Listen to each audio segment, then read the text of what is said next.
এই মুহূর্তে যে খবরের দিকে নজর থাকবে, রাস্তা বন্ধ করে তৃণমূলের সভা, রাস্তা বন্ধ করেই মিছিল করার অভিযোগ তৃণমূলের বিরুদ্ধে। বাসন্তী হাইওয়ের ঘটকপুকুরে তৃণমূল প্রার্থী সায়নী ঘোষের প্রচার, রাস্তা ব্যারিকেড দিয়ে বন্ধ করে দেয় পুলিশ, যার জেরে ব্যাপক যানজটের সৃষ্টি হয় এলাকায়। ক্ষোভ প্রকাশ নিত্যযাত্রীদের। দেখুন সেই ছবি আপনাদেরকে দেখাচ্ছি। কর্মব্যস্ত সময়ে রাস্তা বন্ধ করে মিছিল, প্রচার মিছিল চলছে, আর রাস্তায় একের পর এক সারি দিয়ে গাড়ি দাঁড়িয়ে রয়েছে।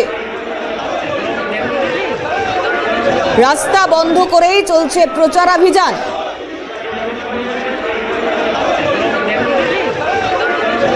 নিত্যযাত্রীরা তারা ক্ষুব্ধ। ব্যস্ত সময়ে রাস্তা বন্ধ করে, রাস্তা ব্যারিকেড দিয়ে মিছিলকে এগোতে দেওয়া হচ্ছে।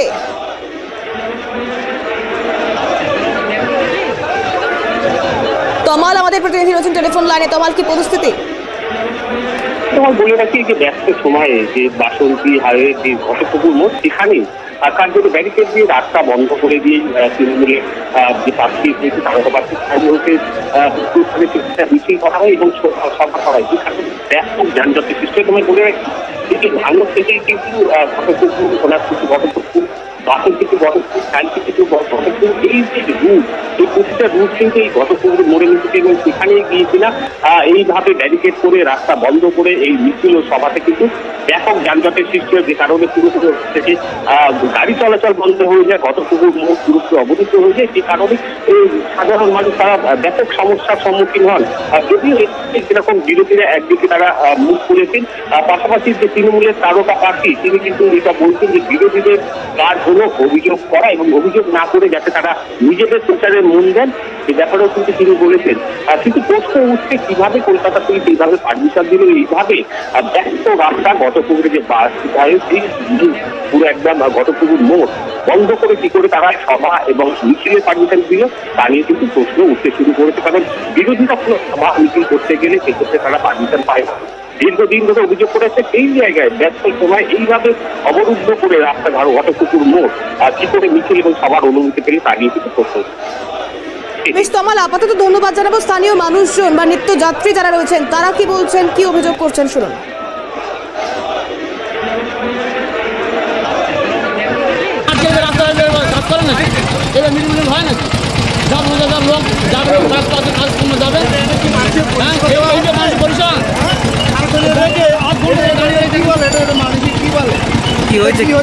কি হয়েছে আটকে দিল কেন আপনাদের?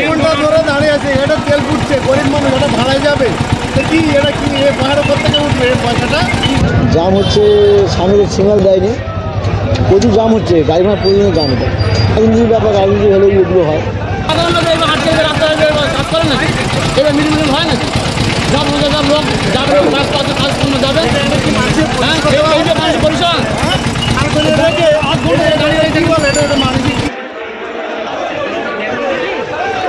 রাস্তা বন্ধ করে তো প্রচার সারলেন, কিন্তু কি বললেন সায়নী ঘোষ শুনুন। এদেরকে বলো অভিযোগ বাদে কি ওনাদের কিছু করার আছে? কাজ মমতা বন্দ্যোপাধ্যায় করবে, উন্নয়ন মমতা বন্দ্যোপাধ্যায় করবে, মিটিং মিছিল হলে সেটাও জনসমর্থনে মমতা বন্দ্যোপাধ্যায় করছে। বিরোধীদের বলুন অভিযোগ না করে নিজের প্রচারে মন দিতে। আমি তো এখানে বললাম যে লিডার নিজেকে বাঁচানোর জন্য বিজেপি যাদের বিরুদ্ধে বাংলার মানুষের লড়াই, তাদের সিকিউরিটি দিয়ে নিজেকে বেষ্টিত রাখে, সে সাধারণ মানুষের জন্য লড়াই করবে কি? নওশাদ সিদ্দিকী সেদিন লিডার হবে যেদিন নিজে প্রোটেকশন ছাড়া ঘুরবে এবং ভাঙড়ের মানুষের জন্য তিনি প্রোটেকশন এনে দিতে। এই গোটা বিষয় নিয়ে যাদবপুর লোকসভা কেন্দ্রের সিপিএম প্রার্থী সিজন কি জানিয়েছেন শুনবো। দাঁড়িয়েছে মানুষের দুর্ভোগের কারণ হওয়া, হয়রানি করে রাস্তা বন্ধ করে ঘটকপুকুরে প্রচার। রমজান মাস চলছে, এই প্রচণ্ড গরমের মধ্যে প্রার্থী হিসেবে তো আমরা সবাই মানুষের কাছে যাচ্ছি। আমিও আজ ভাঙড়েই ছিলাম সকালে। এই ধরনের কাণ্ড যারা করে তারা মানুষের ভালো কতটা করতে চায় তাই নিয়ে আমাদের সন্দেহ চিরকাল ছিল, মানুষেরও সন্দেহ আছে। এই সব করে তৃণমূল আসলে মানুষের থেকে নিজেদেরকে আরও দূরে সরাচ্ছে। এই ধরনের স্বেচ্ছাচার মানুষ পছন্দ করে না।